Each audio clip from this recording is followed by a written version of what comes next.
Hello,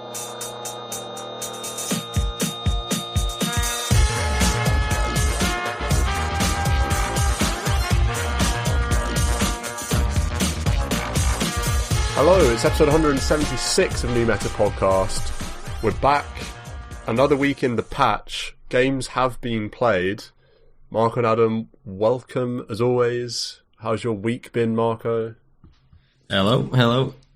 I'm doing okay.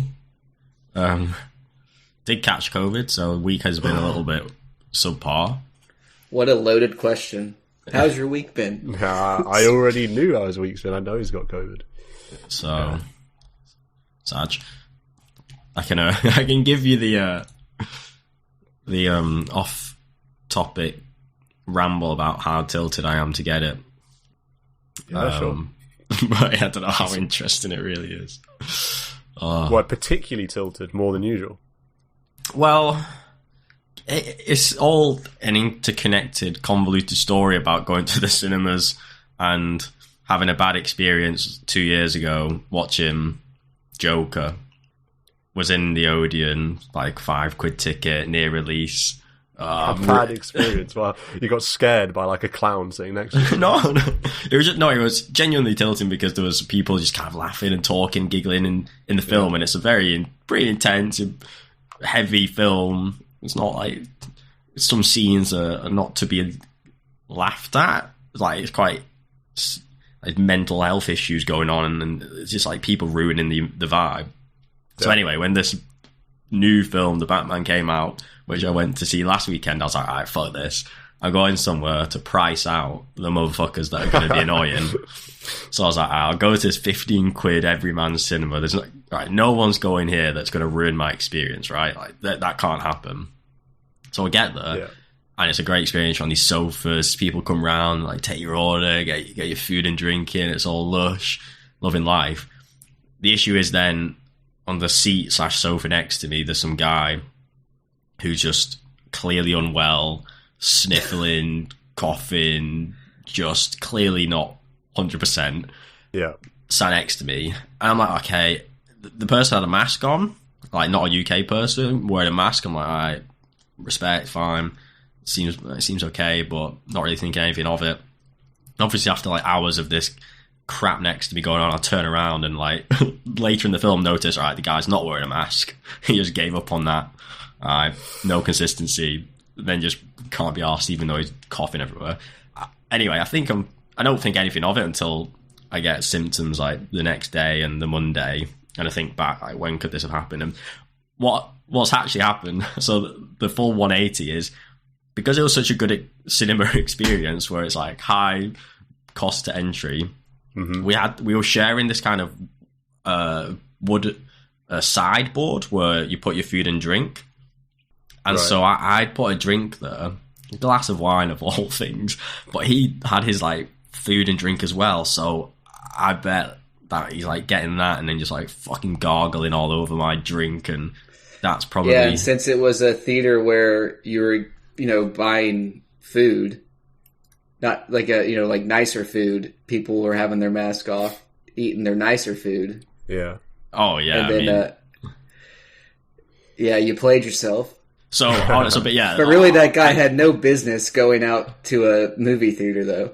He had no business going out. To go out while you're like coughing. It was, I was like, oh, this is a bit grim, like how much you kind of splurtling around and stuff like that. Coughing's like squirtily. Yeah, coughing's out of the question. That's like the number one symptom. If you've got like a bit of a runny nose or something, that's one thing. Like you've got a cold. But if you're like literally coughing, I swear that's like literal COVID. Yeah, but it was just funny because if I'd been at a basic cinema where you don't have this kind of sharing side stands and you're not got like food and drink served to you, and you just kind of sat, you're not like leaning to the left or right, I probably would have been fine. So I took one poison. I swapped one poison for another poison. Yeah. The thing that sticks out to me about this story, insane what 15 quid gets you in the north. Unbelievable. In the south, 15 quid is like, you'd be Well, lucky standard. to get like a pirated copy of VHS for 15 quid. Oh wow! You're like sipping wine, like priced out. You've priced out all the plebs for 15 quid. That's amazing. That makes me feel good that you say that because you literally it's like £5 for a normal ticket, £6, and then this one's all fancy. Dreamy. So, but film was worth it. It was a really good film. Don't feel too bad. So, Fair enough. I'm actually a bit ill as well. Though it's not COVID, so this is the ill pod.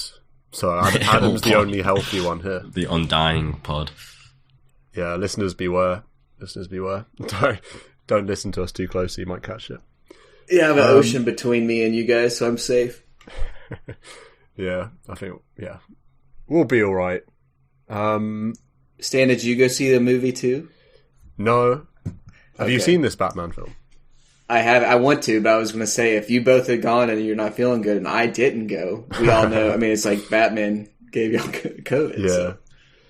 I still haven't seen the Batman film that has Bane in it, so I mean, I know it's a different story arc, but I should watch that. Yeah, as and there well. was also a Batman in between the Bane one. So Was there? I didn't even know that. Yeah, Ben Affleck Batman. Oh, I don't even remember that. Yeah, Oh, Stan's a little behind. I'm very behind. Yeah, I'm very behind. In general, just movie terms, I'm very behind. One thing we're not behind here at New Meta Podcast is the Dota 2 trends, though. We've got our fingers on the pulse. So we'll be talking about Tiny, I guess, today, because I kind of want to talk about it. It's the most winningest hero in Dota, in High MMR. But before we do that, let's talk about games a little bit. Adam, how have your week in Dota been? It's been pretty good. It's been pretty good. I've been playing a lot. It looks like if the first page of Dota buff only goes to 4 days ago, that's how Nice, you know good times. putting some games down. Main thing is Crystal Maiden grind is back. I'm going to play a Crystal Maiden game a day until I hit Master Tier level 25. I popped level 24, so I was like, yeah, I probably should knock that out and finally get a Master Tier hero. Very cool. Yeah, the first game, I've already done all my Tier 3 quests or whatever, so you gotta wait. I have to wait another 6 days before I can really make any progress, but I can play a game a day of her in the meantime. But the first game, with the Giga Chad build, you get double bracer and a glimmer, and then you get that 250 health talent at 10. And all of a sudden, why does this Crystal Maiden got 1900 HP? Why she got 2k HP? And then you get that heart because you're ahead, and you're like, why is that Crystal Maiden got 3.2k HP and nobody can kill you? Heart Maiden. That's pretty fun. Yeah. It's interesting that braces are back. I remember. Wasn't too long ago that the double bracer supports were flying around. Bracers are so back, especially for supports. And there was a point where I died at 2440, and I swear if it was 25 and I had that extra 200 HP, I would have got a kill before I went out. It's like, man, Yeah. couldn't they have? So I like the extra tankiness. Then I played another Crystal Maiden and double bracer, glimmer, then a BKB. Then I finished the Boots of Bearing, and I got to do that build. So that was pretty fun. Where you pop your ulti, then Boots of Bearing, and you run real fast for a couple seconds, and you aren't slowed while your ulti's going on. Mm-hmm. That was pretty fun, but it's not fun playing against a Rubik who has an Ags, and then he just takes your ulti, and he just gets the Ags version. And then you have to get level 25 to get your upgraded spell. To have the 4.25 second frostbite, and he just gets that if he steals it. He shouldn't get the upgraded copy of my spell. I had to work really hard for that. You don't get to level 25 very often as Crystal Maiden. Wait, Rubik gets your 25 talent?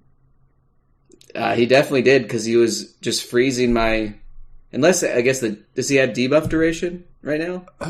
He does on... I don't know. Does he? He has cast I thought range. that was just cast range and spell amp. Right, yeah, that sounds like what it is. Yeah, that's right. I don't know. My bristle was basically rooted, so that wasn't very cool. Interesting. Yeah, but it's going back quite a bit of ways. 5 days ago, it was not on the first page, but do you remember 5 days ago, a fateful thing happened? Oh, wow. How could I forget? All I wanted to do was play some Primal Beast. My Steam name right now is Come Primal Beast with me. We got a 5-stack going. I'm like, I don't gotta fight anybody over this Primal Beast. We only have four people in the Discord call. Stan he's got other things he's focuses on, but it's like, surely he won't take my hero. I have 3 marked on the map. And what happens? And it's like, oh, it'll probably get banned anyways. But I have Primal Beast highlighted, mark 3 on the map. Stan just he yoinks it. He outclicks me with his gargantuan hands. Just like quick cast. Takes it. I'm raging. He doesn't even know because he's not in the Discord call. And I'm one of the few people that's like, if I gotta play mid, I'm the mad one. Like, why do I have to do this? And then, so then it started if I don't get to play my hero, Stan's not going to get to play his hero for very long. So I went TA mid, and we won in 28 minutes. And you would think that's where the story ends, but no. The very next game, I don't even make an attempt for Primal Beast, because I know it's going to be banned, and it doesn't get banned, and Stan picks it again. So I just pick Lone Druid mid, and we win in 27 minutes. So Stan didn't get to play very much Primal Beast, because I didn't get to either. Got to play the lane, that's all you want, really. That's all you need on the hero, just trample some It is fools. the best part. That is the best part of the hero. I went against that as a safe laner for the first time, because usually, yes, Adam or Stan's playing it, and oh my lord, I need to watch the replay, but I swear it was a level 3 Primal Beast, and he trampled me down the lane. Okay, I'm out of position, whatever, but I then die, go on the damage death thing summary, 750 from trample. And this was, I swear to God, a level 3 or 4 Primal Beast. 750 damage. That's not allowed. Yeah. What? How's that? What universe is that reasonable? Jesus Christ, honestly. And it's just from walking. It's not, he was just walking over it. It's not like he had phase, windlace, haste rune. He was just walking. Oh my God. Yeah.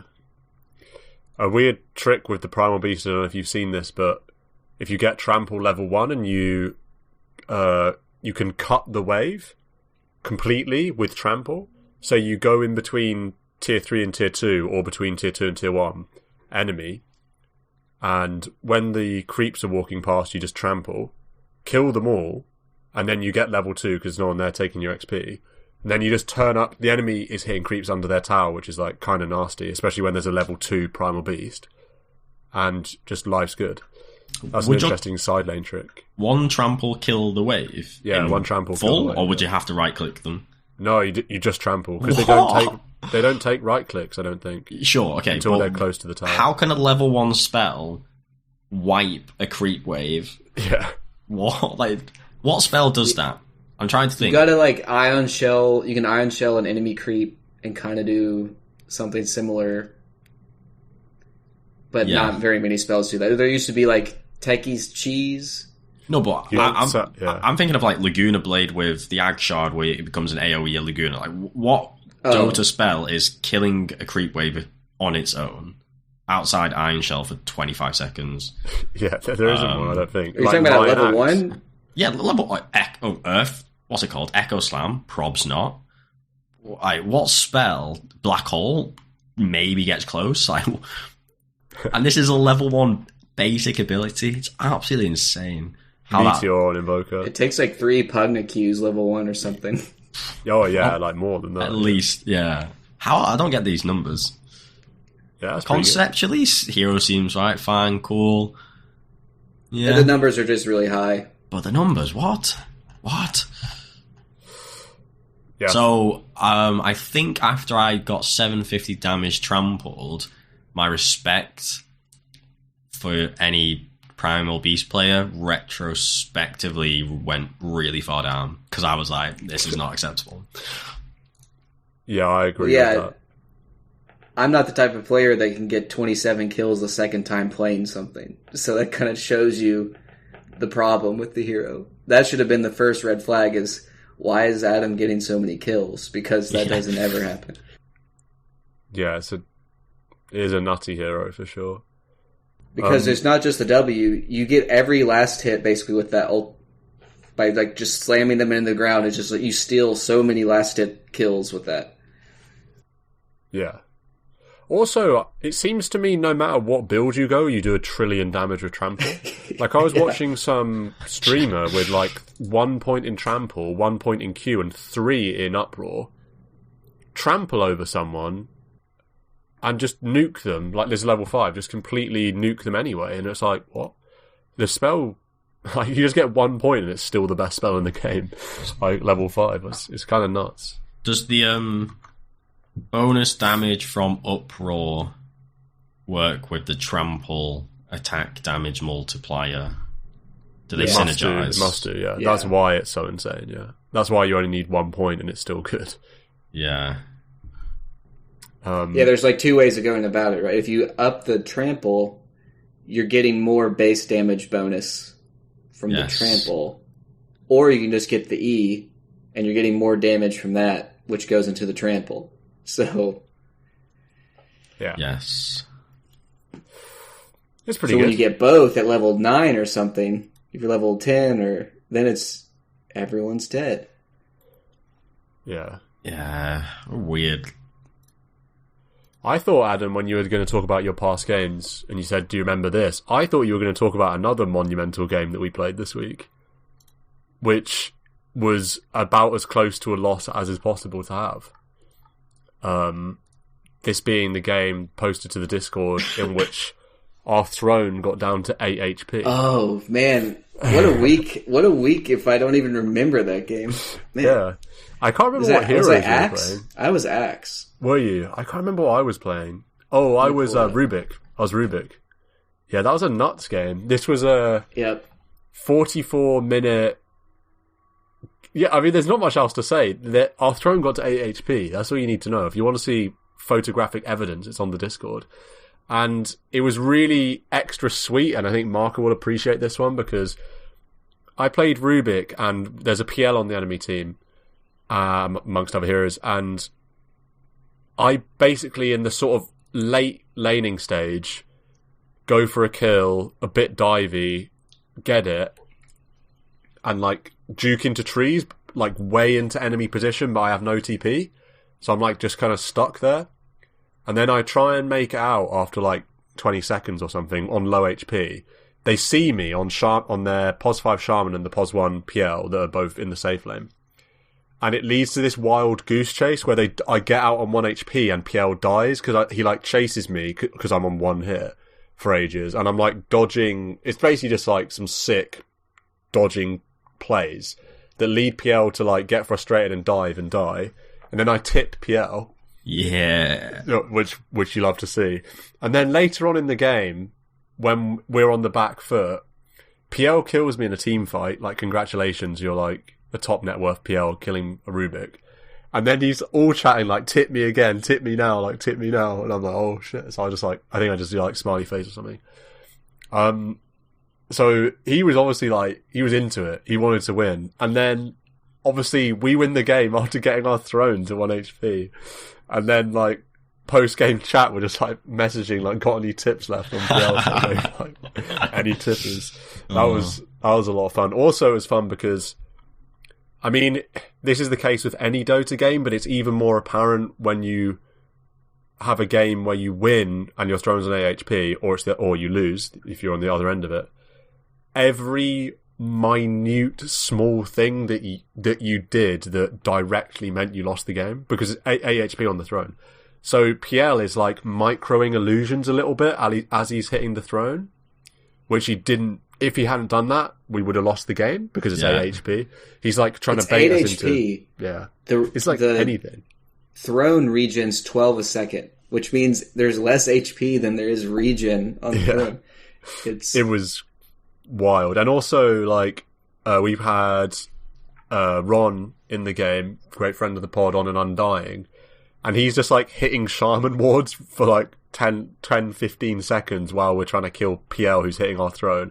And it's like, if he hesitates right-clicking those wards, we lose.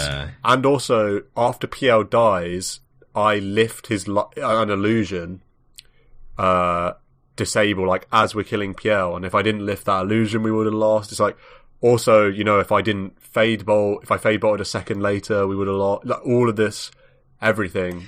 Every single spell usage, and on their team, if you know, Shaman had positioned his wards slightly further away from our throne because he positioned them like quite deep, like all of this stuff, it's just funny to look back on. But like I said, it's whatever the case I was axe calling, like it's just everything matters at that point. Yeah, and it felt good because we beat a lineup of PL, Storm Spirit, Primal Beast, Shadow Shaman, Earth Spirit. Like, I don't know. I don't think we should ever have won the game.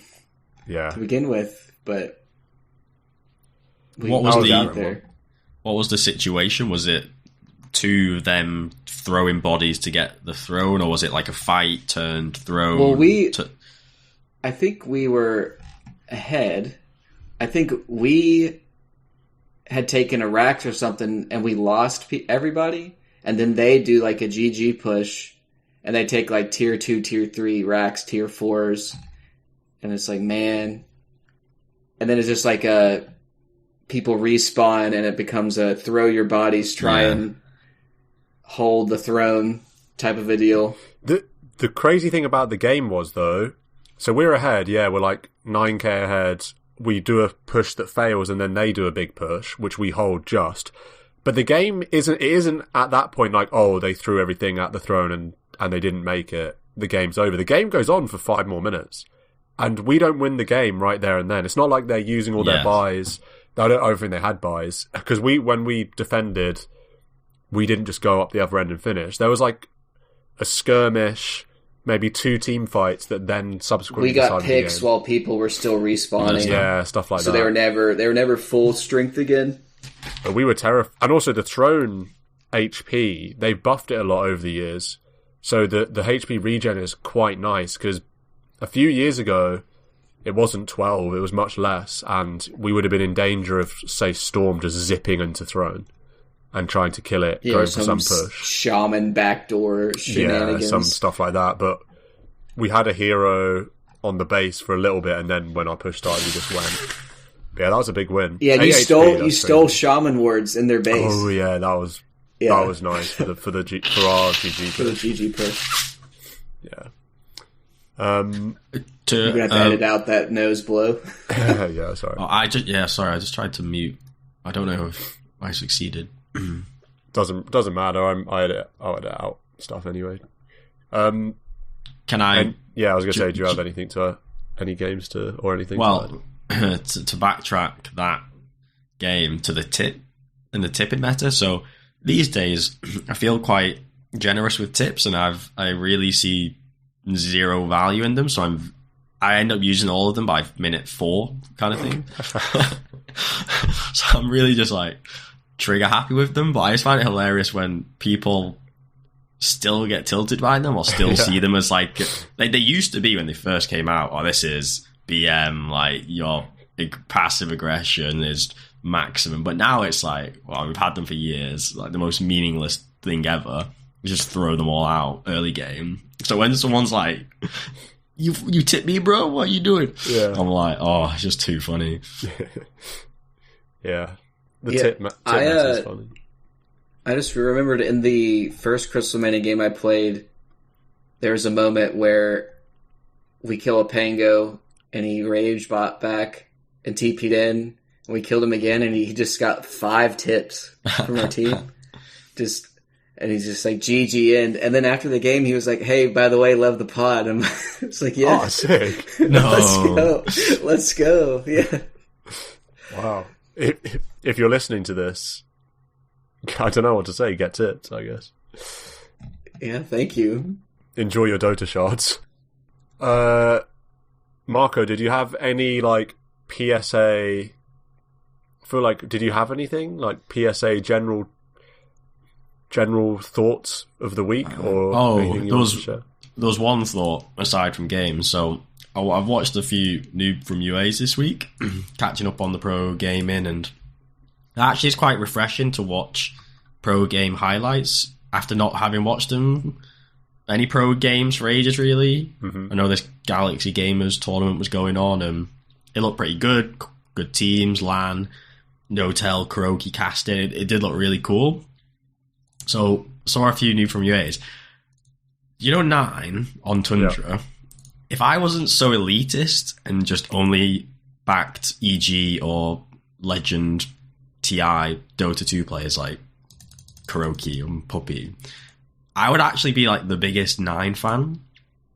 But obviously I just look down at anyone that's not like EG or Secret, all these like new teams. So I have no respect for like Tundra and Boom and all that. I flame them without any justification. No respect for the grand finalists. Yeah, I have like no respect for anyone that's not like a TI 5 top 8 or something. Yeah.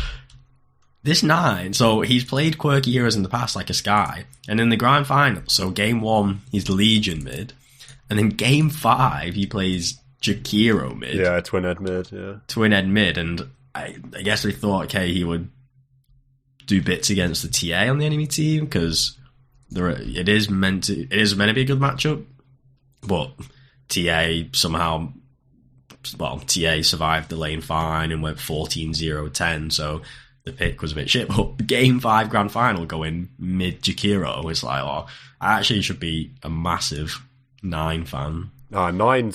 Nine's so sick. He's the guy that did Wyvern mid. He's the original Wyvern mid. Yeah, the Wyvern mid was. He plays some really cool mids. Yeah, just funky but yeah, I have no respect. Yeah, he's cool. I like 9 as well. But no respect. Respect, absolutely. I mean, I have respect. I have respect for Tundra. It's only Marco that doesn't have respect, unless you came like top 8 TI4. Yeah.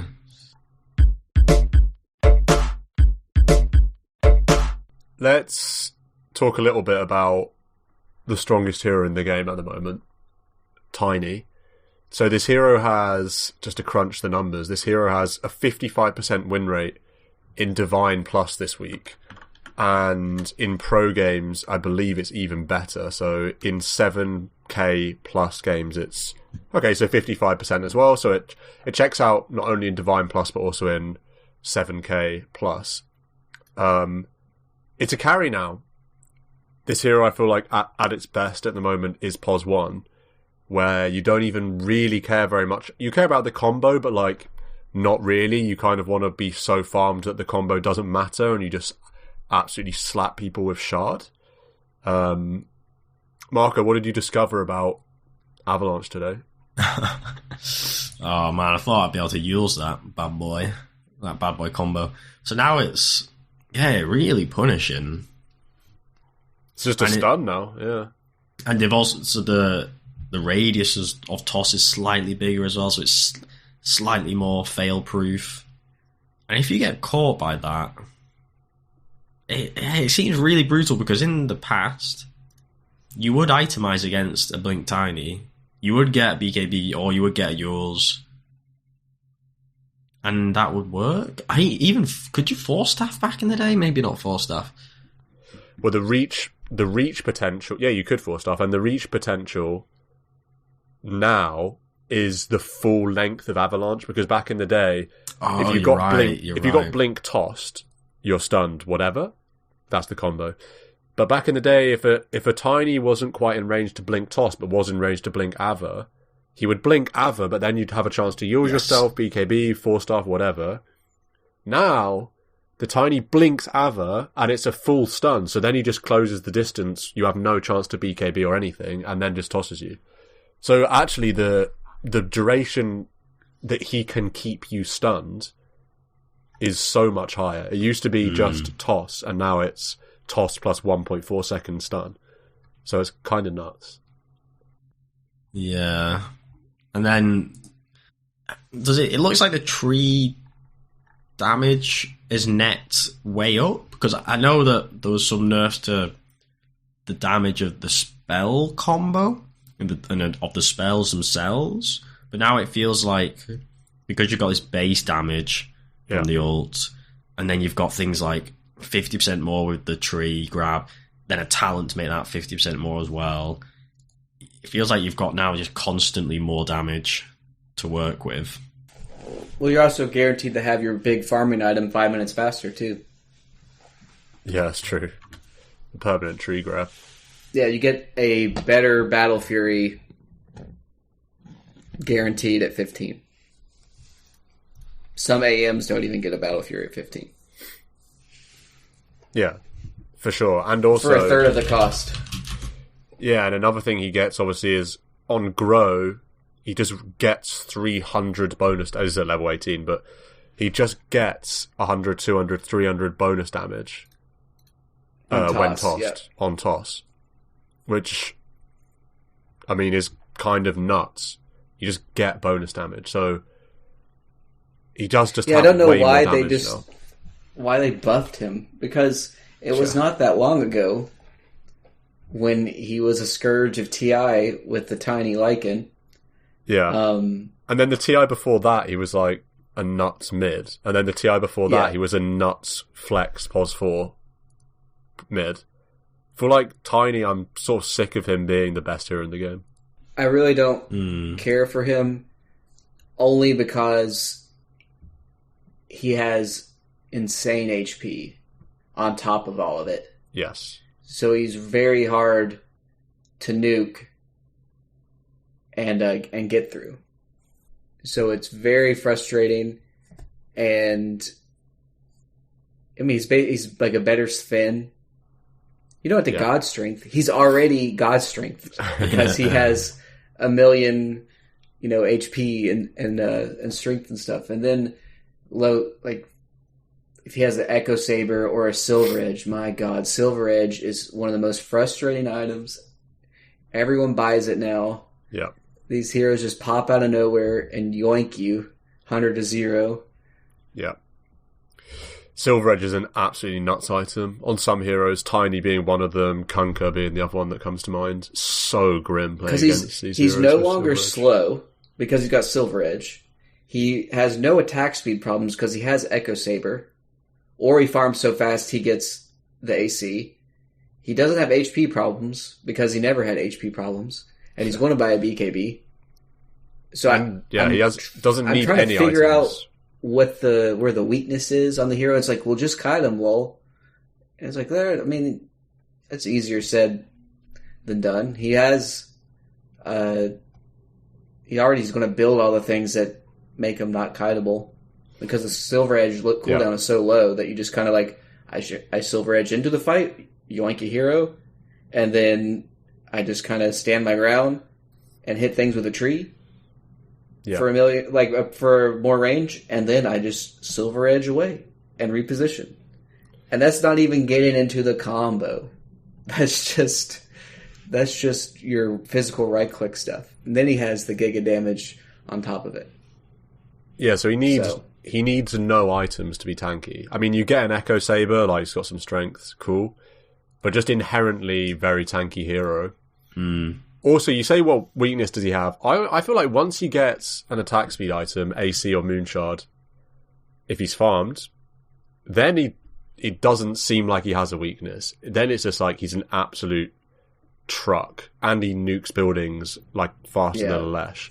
It's like better Luna. Yeah, it's nuts. The only weakness is before he gets that attack speed item, the AC or the Moonshard, once he uses his, 2k damage combo, then he's kind of weak. Then, he's weak for, a few seconds, if you know what I mean.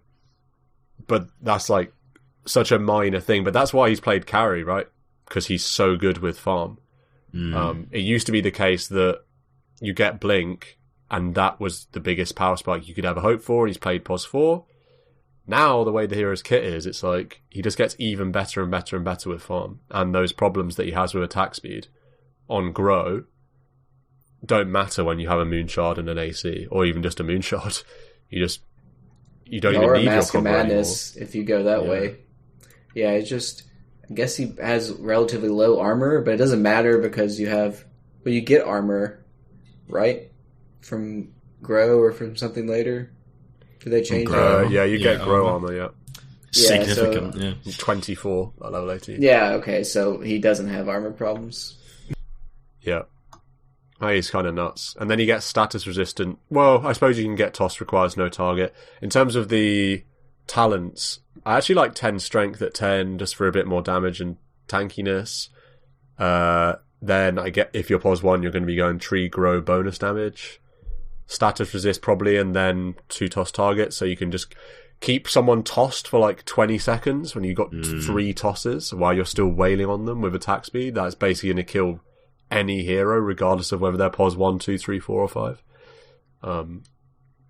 So the hero is pretty good. Yeah, I think, to say the least. I feel like anything you want to say about Tiny Marco? Is this on your list to play, or are you just you don't care whether it's good? It's not on the list to play. I have too much respect for myself, and I can't play him. So the timing that he can come online, it's this really brutal timing where a lot of conventional pos 1s, like an Agi hero, if they've got 2 items and Tiny's got 2 items, or 2.5 because Tiny's got a shard, and that shard just is worth so much more than its cost. And then that HP point we're talking about, it's like you just can't, you don't have enough in your own kit to bring the Tiny down, and you're also weak at that point anyway. You don't have items to be defensive with on your supports, etc. He'll just blow anyone up, and yeah, it's that window of like 20 to 30 where 2k plus HP, probably more like 3k, because he's got 2k at level 15 with no items and no talent, so he's probably got 3k at level 15, and your carries just can't stand up to that. You need at least a few more items to start winning that pos 1 war. And so, yeah, like you say, your game just gets steamrolled, and if you've got a hero getting picked off every 20, 30 seconds, your map just gets choked, the snowball continues, you can't farm, you just... Yeah, it's such an easy snowball from there. Also, we talked about the hero's weakness.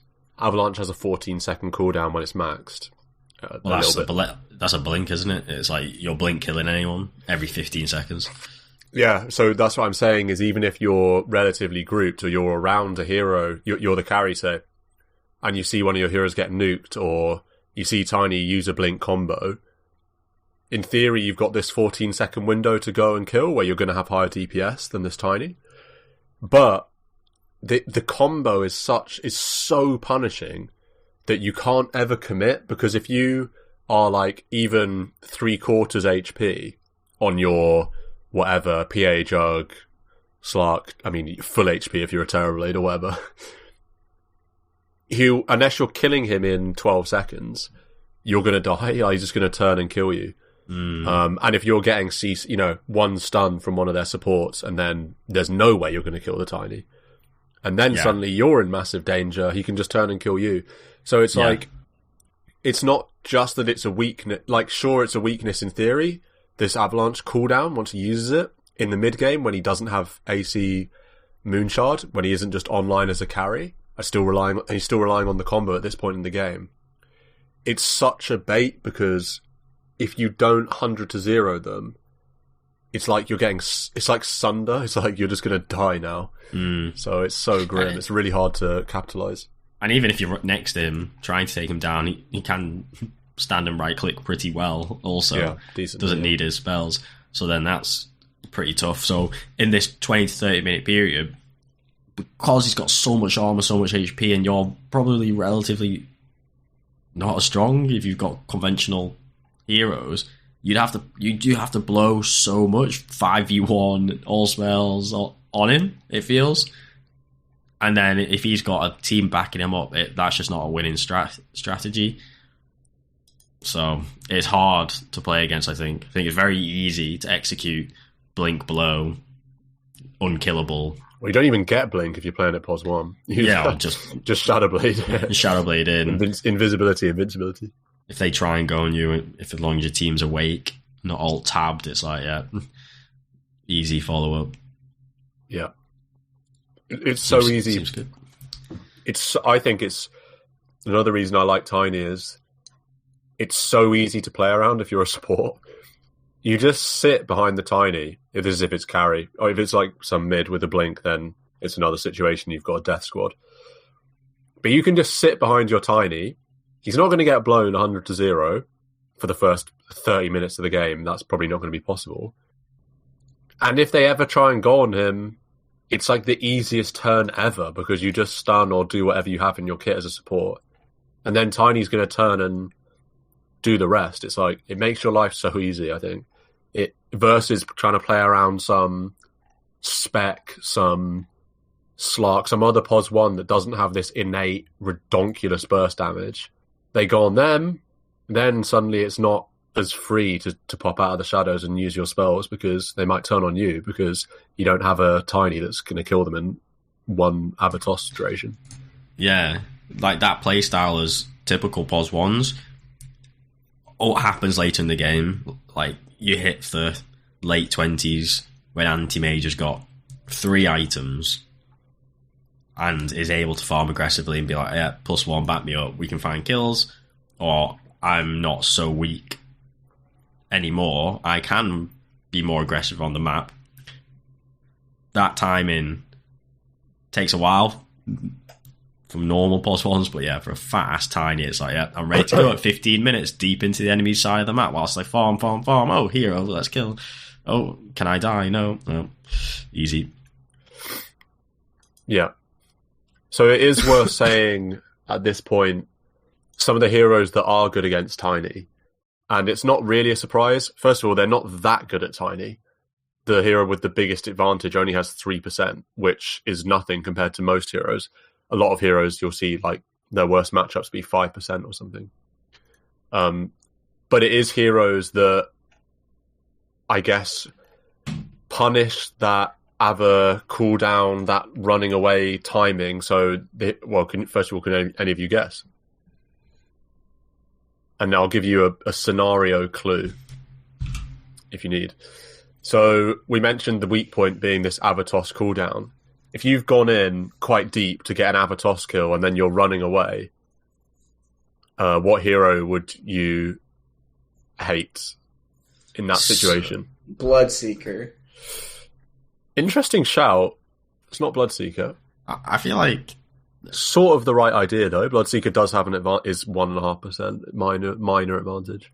I like the Disruptor for the save and then the control with ult and then with the Soul Catcher. But that's less. You talking about Shadow Demon? Yep. You said Disruptor. Oh, sorry. I was thinking the spell Disruption. The one who disrupts. Yeah. Yeah. Okay, so it's not that hero. So Wraith King. Because he can blow his whole combo in your first life and then... It's not Wraith King, although Wraith King does have an advantage. Excuse me. So it's Venomancer. And yeah. That is it does Kite God. Sort of make sense, yeah. Because it's like, I played some Tiny this week, and the hard part of the hero is, until you're mega farmed, and it doesn't matter anymore, or you've just got a spider legs, then that's a whole other situation. But it's actually hard to disengage, because you've got no innate escape spells, and if you get Galed trying to run away after you've done a big combo, I did think that, but if you manage to catch you also the do Venom, just blow them up. Yeah. It's an easy kill if you get on them. Yeah, I think some of these other heroes go along with that theme. So Death Prophet, Viper. If you don't blow, you're going to get like mega slowed. And it's interesting to me that Terrorblade is up here. I would have thought Tiny's great against TB. I think the reason that would be is that just because of Sunder? You can't. It would have to be. You literally don't want to. If you don't, like, once TB's got a few items later on in the game, say, you actually can't Avatos combo him because he'll sunder you. Yeah, I mean, if you've got a TB with Scardy and Illusions, kiting, very easy. So I think as a matchup, you're fine with it if you get to the late game. Yeah, interesting one. So those are some. There's one hero above all the others that Tiny counters. So the second hero that Tiny counters the hardest is Puck on 2.5%. Then we jump all the way to 4.6% for one specific hero, and I'd be surprised if you get it, but maybe Marco could get this one. It's not my hero, is it? It is. Ricky. No, it's not Ricky. Oh. Well, Ricky's up there, but it's not Ricky. It's another one of your heroes, kind of. I don't think it'd be Ricky, but because I've always been tilted by that. Ava, Tricks of the Trade. Who does he?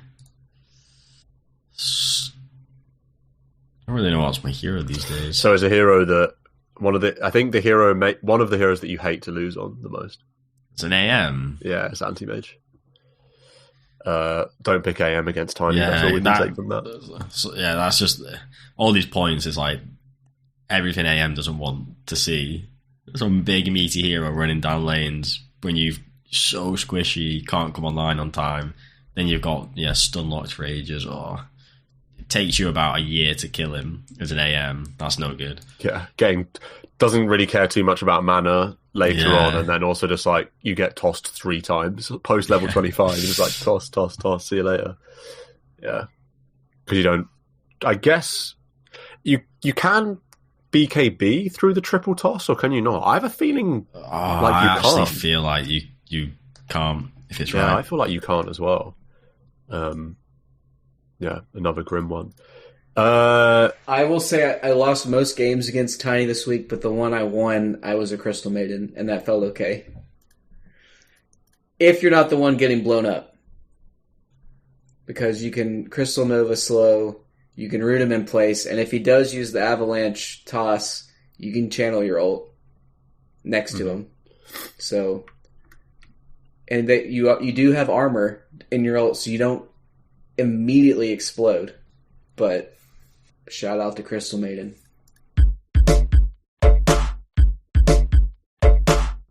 Any other hero shout-outs this week, or things you want to discuss? Yep. I got one. Yeah. Shout out my most played hero, another Iceman, Mr. Lich. He's not going to have your mana anymore, but he's going to have your soul. He's going to take that carry's soul, their happiness at 15 minutes. It is very fun. I got to say that I have been pleasantly surprised with this Ag Shard change. 5 minutes earlier opens up so many more options, not just for carries, but also supports get to do stuff too. The Lich Shard, you get that at 15.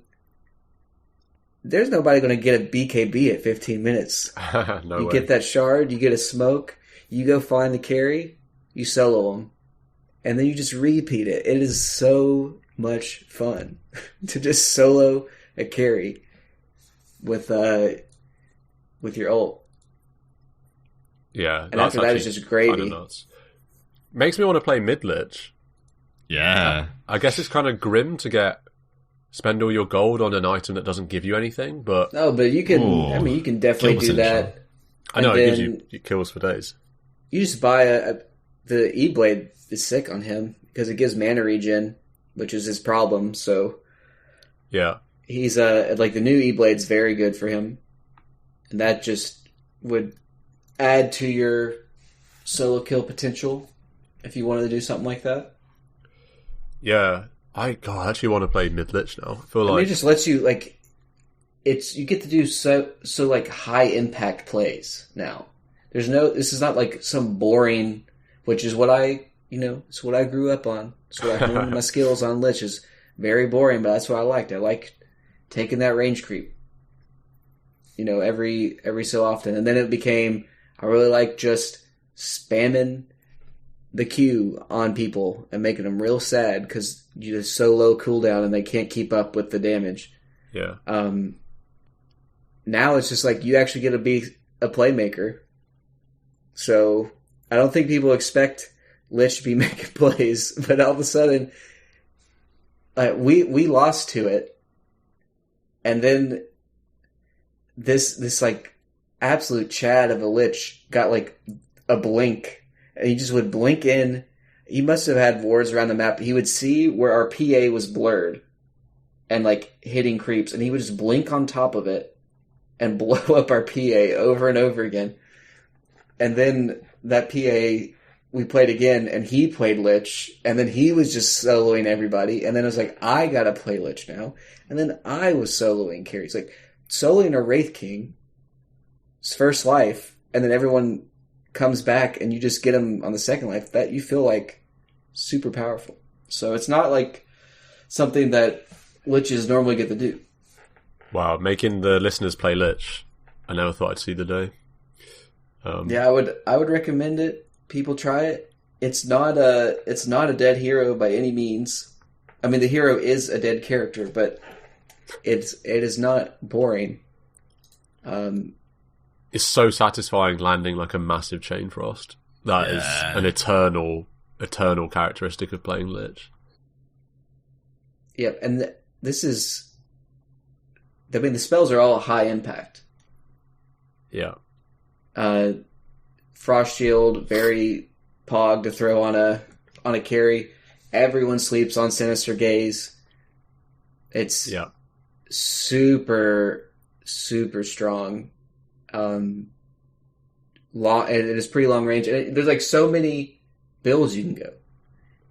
I mean, I think the Shard is core, but you can do the Aether Lens, very long range E type stuff to just pull people and be a initiator / team fight disruptor.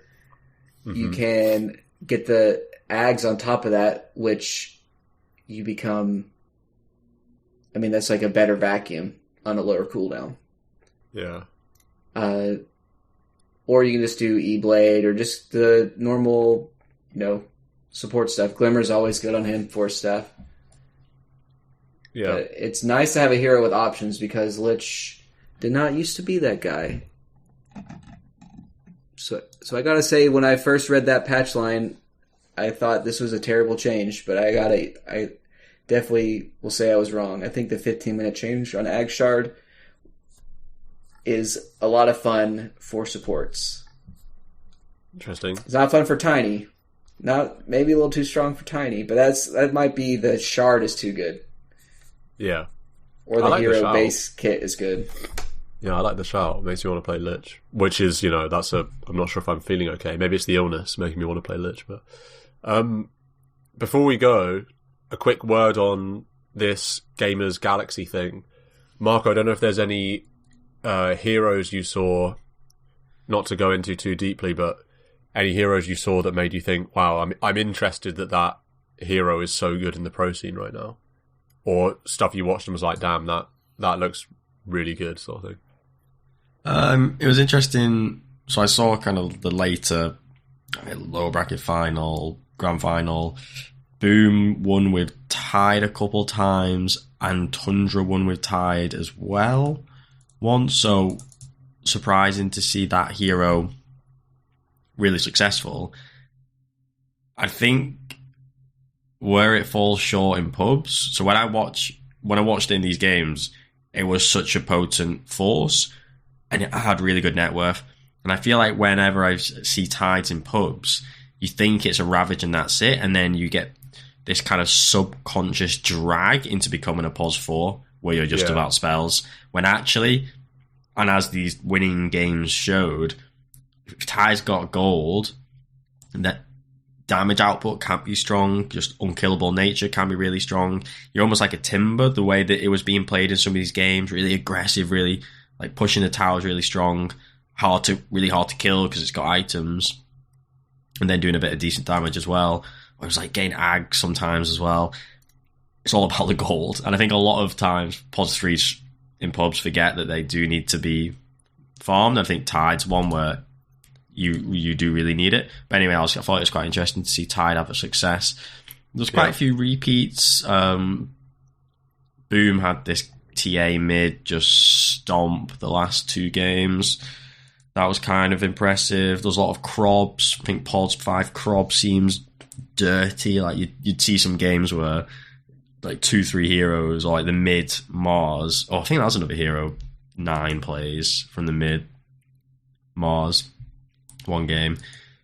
Throwing combos on this Crob, Pos 5, doesn't die because so tanky, gets off siphons, back to full HP. It's just, and also the shard now with the fear on the shard with fear. And it's like, wow, when a 5 is taking this much resource and attention, still not dying and then continuing, it's like, wow, that feels so bad. So I thought that was quite cool. Wait, just checking. 4 out of 5 games had Crob in the grand final, and 2 out. Oh, sorry, all 3 in the lower bracket final had Crob. So seriously popular. Quite a few IO appearances. Brings me no pleasure to say that of the most picked heroes, Invoker has the highest win rate, which we hate to see. Really, in the Galaxy. Yeah, so 80% pick ban, so very, very highly contested, and 66% win rate. So that's rough to see, because Invoker might be maybe my most hated hero. I hate Invoker so much that I might have to play it myself. I might have to become an Invoker player, because I feel like that's the only way that I can come to peace with the hero. Do you know what I mean? It's like I hated Tinker until I played it a little bit. Also, yeah, TA is another one with a really high win rate and pick rate, as is Crob, as you said, Death Prophet. So these are all heroes doing well. I was really not annoyed, but kind of grim that Meepo has 0 picks. It's also interesting.